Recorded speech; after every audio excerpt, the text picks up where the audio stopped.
Calm Parents. Welcome back to another episode of Parenting Teens with Dr. Cam. I'm your host, Dr. Cam, and today I'm talking with Joy Marchese, a global educational consultant, author, keynote speaker, parent coach, and emotional architect. I love that. We're going to have to talk about what that is.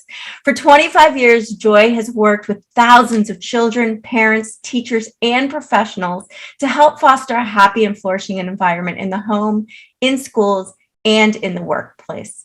Joy is the founder of Positive Discipline UK and co-author of Positive Discipline for today's busy and overwhelmed parents. She runs a successful global educational consultancy and coaching practice and develops SEL courses and products to teach social emotional skills in homes, schools, and multiple organizations throughout the world. Welcome, Joy. I am so happy to have you here. Thank you. I'm so excited to be here. Thanks. Yeah, absolutely. So tell us a little bit, Joy, first, your story. How did you get into social emotional learning and empowering parents and their kids? So I have been an educator for 25 years, and 8 years into my teaching career, I found myself actually running a nonprofit organization. And it was a charity that helped to build resiliency in kids and in families. And I went from working at a very kind of elite private school in Manhattan to working at what they considered at-risk schools within the boroughs. And one of those schools was on Rikers Island, which is the largest jail in the Northeast in the United States. And so they have a secondary school on the island, and I was working with felony criminals. And so at that time, I hadn't really heard of Positive Discipline, and I started doing research, and someone introduced me to the first book that I read, Positive Discipline. And I was so blown away as an educator, and I had a degree in psychology, and I just thought, how did I go all of these years without having this information? It just blew my mind. And I actually I got on a plane a few weeks later, and I flew to San Diego to meet the creator, Dr. Jane Nelson. And I took my first workshop with her, and I got trained as a Positive Discipline parent educator. And I started because I was working with after school programs with families, not just with kids, but with families, to help build resiliency. And it was very trauma informed. And so I started doing parent education using this philosophy, and I loved it. And so I was teaching parent education. I've been teaching it for 15 years, way before I was even a parent myself. So I felt a little bit like a fraud. How could I be teaching parents, right? And I'm not a parent, but I was working with so many children of all ages. So I had a different perspective, and it wasn't about me teaching parents. It was about us learning together. And I learned probably more from those parents than they learned from me, in a sense. It's amazing too that I think we see how to parent in one way, and we kind of have this ingrained belief of what it's supposed to look like. And, we learn from our parents, we learn from their parents, and we pass it on. And all of a sudden we see this new way, right? And we're like, oh my gosh, the way we're doing it is not getting the results we want. And we like to blame our teens for that. Like, I'm doing what I'm supposed to be doing, and you're not reacting the way I want you to react, right? So all of a sudden we go, wait a second, if we change what we do, this changes. Well, it's amazing, because when I work with, if you look throughout history, children, adolescents, teenagers haven't changed. No. They haven't changed. They're still the same. They're going through the same processes. Okay, they have the introduction of technology, but actually, adolescents, teenagers haven't changed. The parenting over the generations has changed, right? We've had lots of different parenting styles. We've had like helicopter parents and snowplow parents and tiger parents and, all of these different labels we put on parents. But the fact is that adolescents are adolescents. And one of the things I do with parents when I work with them is we start by taking a trip down memory lane and thinking back to their teen years. So if I asked anyone viewing, if I said, think back to your teenage years, like, do you remember what your world was like? What were your issues? What did you think about all day? I usually have parents make a list as if they were a teenager. What was important to them then, right? And then I have them compare their list to the issues mentioned by teenage students that I work with, right?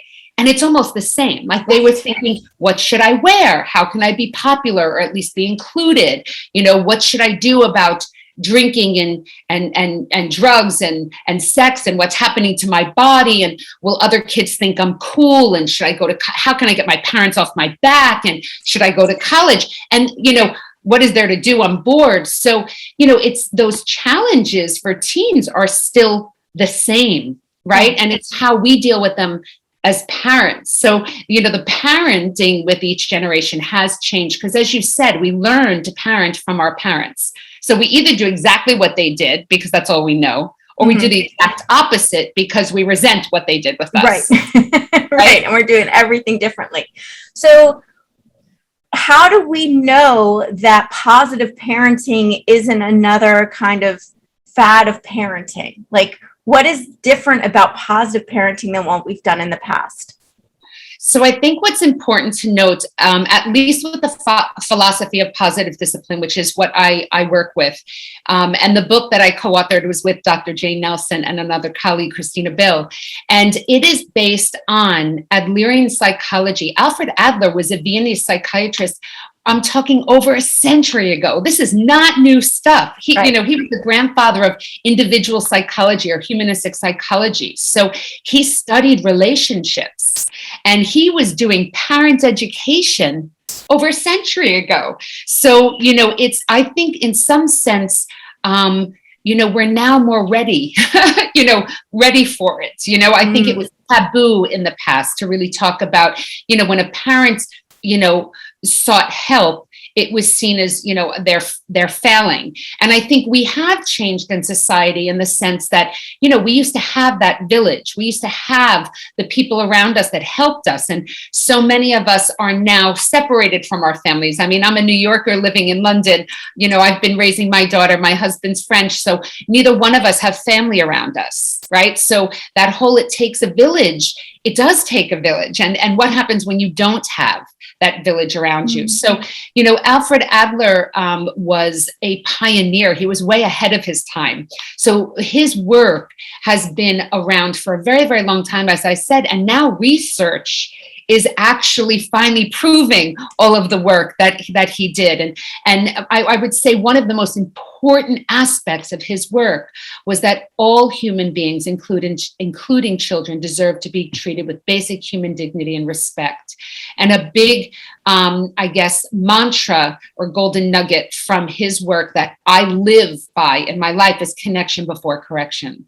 And that's in all of my relationships, not just with teenagers or with my young daughter. It's with my colleagues. It's with my spouse. It's with my friends. How do we connect with the human being, with the person, before we correct, before we teach? That is so powerful. And one thing I want to jump back to is the fact that a lot of times the way we interact with teens, we kind of ask them to defy human nature. Like, we get upset with them when they react a certain way, but the way they're reacting is human nature.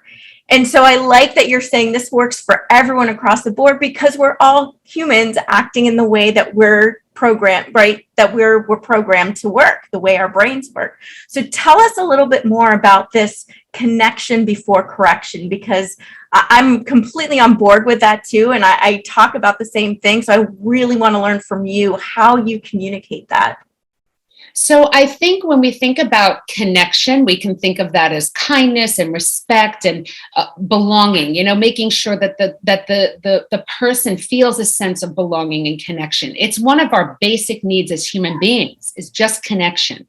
And we know that people do better when they feel better, and they feel better when they're connected, right? So how can you connect? And it can be simple. You can connect by just getting down on their level, like making eye contact. Or even sometimes with teenagers, I like to go below their level a little bit, so that, it's almost, taking away that power dynamic. Yeah. You can connect by just a hand on the shoulder, or just by close proximity. You can connect with your language by just validating them. I think we forget, we really, as parents, we tend to take a lot personally. Right. And so when a teenager, rebels, and we'll talk about that, as you said, that's a normal part of their individuation process. And they're actually not rebelling. They're going through individuation, but it looks like rebellion to us. So we take it personally. They're not listening. They're not, when we say I say children, I also mean teenagers. But when we say, my teenager isn't listening, what a lot of the time we're referring to is they're not obeying, right? They're not doing what we want them to do. Correct. So we have to really be mindful of that. But when we think of that connection piece, just validating them, like if you think about it, if you can really understand that for teenagers, remember, when I gave you that list of what they're thinking about, they're actually not thinking about their parents so much, right? Like that wasn't on the list, except how can I get my parents off their back?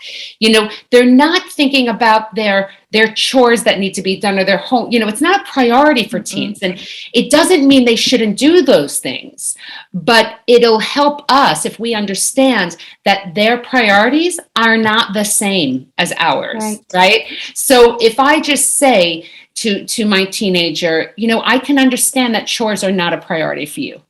That's the connection. I'm just validating them. And they need to get done. So that's kind of the firmness, right? We say we're kind and firm at the same time. First, we're kind by, validating, but we're firm by setting boundaries, and they need to get done. And then this is where the connection and correction come together. Let's work on a plan together that would make chores as easy as possible for both of us. So you get them done, and it gets me off your back.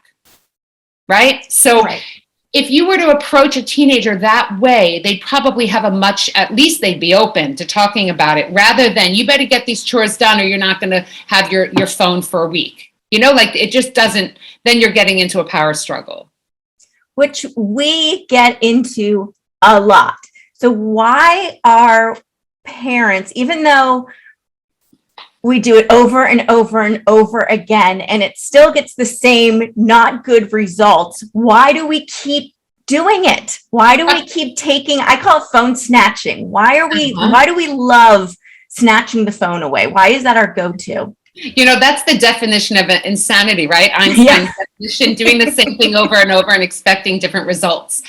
This is the thing. When we do things like punishment, right? Taking away privileges, taking away the phone. The reason we do it is because in the moment, that's our, punishment and rewards are two of the main parenting tools out there for young kids and older kids. Yeah. Okay. And the reason they're the most popular is because they work. We wouldn't use them if they didn't work. The problem is they only work in the short term. In the moment, if you take away the phone, okay, they're not on their phone. Okay, but what's going to happen? Is that going to really teach them the life skill that you're trying to teach? No, it's just going to build resentment and rebellion, and they're going to find a sneaky way to I love working with teenagers. They give me all the ins and outs. Right. I learned so much from teenagers. I've been teaching them for a long time. So I think, as parents, we need to look for long-term. We need to really, focus on the long-term goal. What is it we really want to teach our children so they can be happy, successful, productive, contributing global citizens? What's important? Yeah. Teaching them skills like empathy and critical thinking and problem solving and confidence and independence. And we don't teach that through punishment, through taking away the phone. We think we do. That's our goal. Right. But if you can just imagine that who your teenager is today is not who they will be for the rest of their life. Like that can actually relieve some of the anxiety and the fears, right? Although it may seem right now that this is who your teen is and they're not the person you expected, it's because they haven't really grown up yet, right? This process of individuation, they're in the thick of it. And if you're not familiar with what that means, first of all, it means the behavior is temporary. That's the good thing, okay? Mm-hmm. It will last for as long as it takes them to figure out who they are as an adult, right? Because they're moving from childhood to adulthood. So they need to figure out who they are separate from their families, from their parents.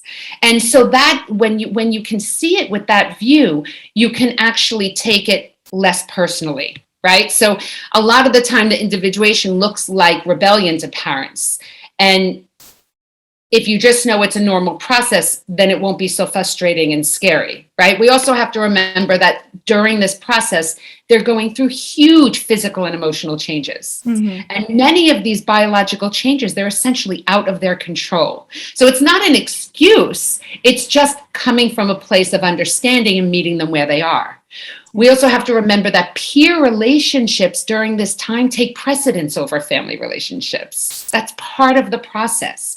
Teens are supposed to be exploring their power and exercising their personal power, their autonomy. These are all part of the process. They also have a need for privacy.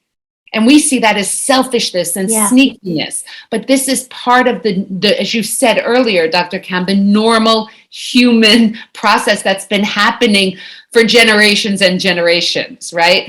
And we have to remember during this time, parents become an embarrassment to their teens. So, just remembering that this is just a blip in their life, and how can we get through it together? Well, and I think it's so important what you said too, when we thinking long term, what do we want them to learn? And I think our short-term reactions are actually prohibiting the development of those very things because we're controlling, because I think the other word people use a lot is I want to motivate them. And motivating is another word of I want to get them to do what I want them to do. Yeah. That's motivation, right? They're not motivated. They're just giving into you. And when you think about that, though, do we want to raise adults that only do stuff when they're being directed to do it? Or do we want people that are going to think for themselves and have something that they're passionate about and are self-driven, right? Exactly. And we're taking that away. We're taking that away from them when we punish them. Yeah. And I think you're right. When we think about cooperation, right? We want them to cooperate. When you involve them in the process, when they are involved in creating, whether it's agreements or, routines, or when they're involved in the process, you will have more cooperation with them. When we talk about, I hear from parents all the time, parents that I'm coaching, my kids, we make agreements and they don't keep them. Yeah. Right. And that's what they're saying. Well, who's going to keep an agreement when they're a teenager? Did you? But it doesn't mean, we shouldn't. But a lot of the time it's because we're not following through. But some of the times when we create these agreements, what we're actually doing is saying, okay, this is what we're going to do. Do you agree? And, we've said it. It wasn't. There's no agreement. They don't have a choice. Exactly. We've told them. And sometimes it's said in a really authoritarian manner, right? It doesn't even leave room for any sort of discussion. So most teenagers, they often just shrug. Yeah, whatever. Yeah. And what it really means, what they're really saying with, yeah, sure, is sure, I'll agree just to get you off my back. Yes. But I don't really agree. Right. And then what happens is they usually don't keep their agreement. Right. And then we get mad at them because they're not following through on what we agreed they would do, what we decided they were going to do, and now they're not doing it. And we get angry. Human nature. Yeah. And I think it's really important, teenagers won't be 100% of the time, because nothing is 100% of the time, but they will usually keep their agreements if they have truly been respectfully involved in creating them. And that really requires a few steps, and the reason I say usually is because, again, they will push boundaries because of this individuation process. Mm-hmm. But the first step of creating agreements is to really just sit down together in a moment of calm. This is not when you're angry or frustrated. This is during a time of zero conflict, right? And just have a respectful discussion about the issue that requires the agreement. And a big one that comes up is technology, right? Yes. So it's important. This is the deal. When parents say my teenager doesn't listen, they will listen after they have felt listened to. That's kind of one of my golden nuggets, is to listen first. There's that connection before correction. Listen first. And I don't mean just hear, really listen to what they're saying. And then when you share, that's the correction, you can, so it really has to be calm, both people need, when you model listening, they are much more likely to then listen to you. So listen first. And then when you're having that discussion, you have to really make sure that everyone gets to share their thoughts and feelings about the issue without being interrupted. So I usually have like a talking item, like whoever's holding this is talking. And if I interrupt you, you need to stop me. I give you permission to do that. And I've had teenagers in my class do that. And I think that's great. And I said, you know what, you're right. And I zip it, right? So you can even set like a timer. Okay, every 3 minutes you have to speak and share. And the whole 3 minutes they can speak, or they can say, you know what, I'm done. And the people listening, the parent or parents, they need to just not explain, not defend, not give their opinion. They need to just listen, right? And once both sides have done that, then you can really take that information and you can brainstorm, what are some ideas? What would help us? Where, and you get everyone's suggestions down, even if they're crazy. Even if it's like, I can be on my computer all night until, whenever I feel, just write it down. You just get everyone's ideas. But then you want to focus on solutions that are really reasonable, right? They're reasonable, they're related, they're respectful to both sides, and they're helpful. And that helpful piece, that means they're learning those life skills that we want them to learn. Right? Because if not, it's not really a solution, then it's a consequence if they're not really learning from it. I like the difference between consequence and solution, because consequence, I think, is we're going to punish you after you've done something wrong. And a solution is we're going to help you learn how to make a good choice, right? Instead of punishing after you've made a bad choice, how does that help? We're going to help you and set you up to succeed, because our goal is that we don't have to deal with consequences. Like nobody wants consequences because it's hard for parents to follow through on them. But you know what? In life, there are consequences, right? We have natural consequences. You don't eat breakfast, you're hungry. Yeah. It's raining here in London. You don't bring your coat, you get wet, right? Like, so there is, children do learn from natural consequences as long as, now this is the key, and this is what I hear you saying, as long as we don't try to disguise punishments as natural or logical consequences, which is what we tend to do. We do. So if my child goes outside without her coat and I said, listen, once we go to the park, you can't come back. We're already there. You sure you don't want to bring your coat? Yeah, I'm fine. And then we go to the park. And then 15 minutes later, mom, I'm cold. And I say, I told you so. The minute I say, I told you so, there's a punishment. It's not a natural consequence. I've taken away the learning. Right? When a teenager forgets to bring their lunch to school or forgets their lunch money and then they're hungry, when we run to the school and bring their lunch or bring the money and we rescue them, right? We've taken the learning away. So we have to be able to allow them to experience natural consequences of their choices by giving them choice. And we have to be there to just allow them to suffer without saying, I told you so.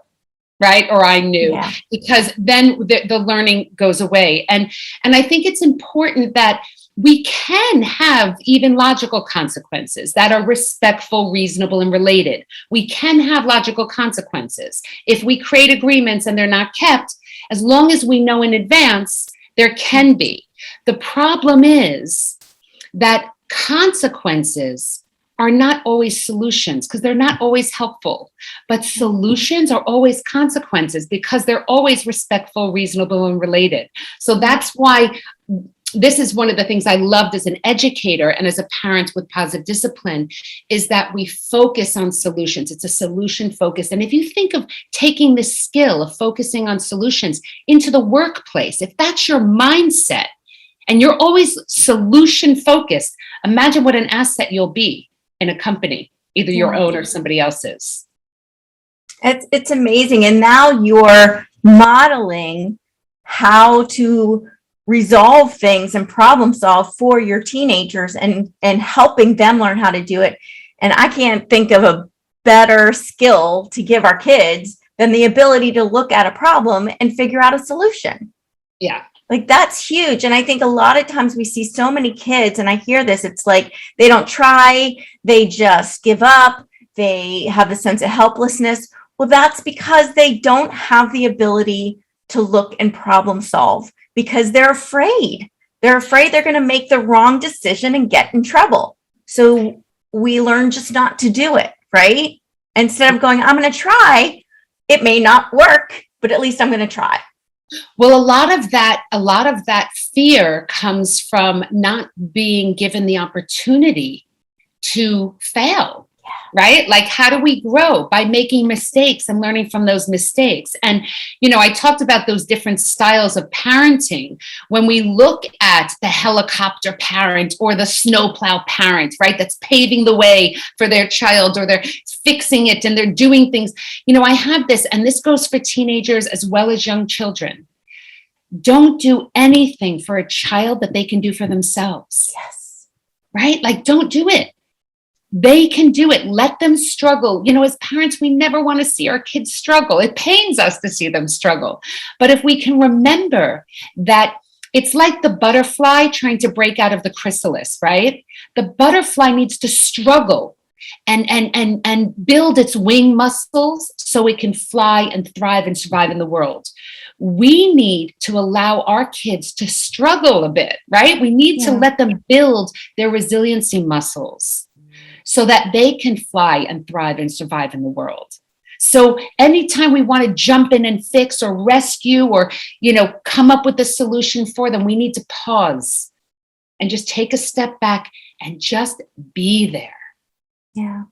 And the amount of self-confidence they develop every time they're able to resolve their own problem, that's where self-confidence comes from.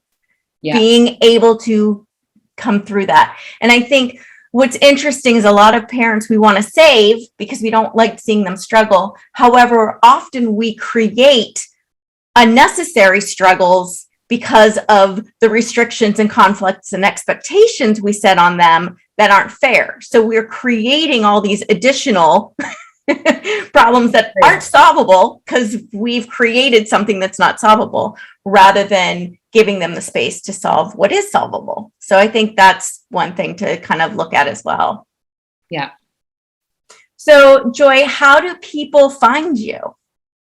So best way is to find me through my website, joymarchese.com.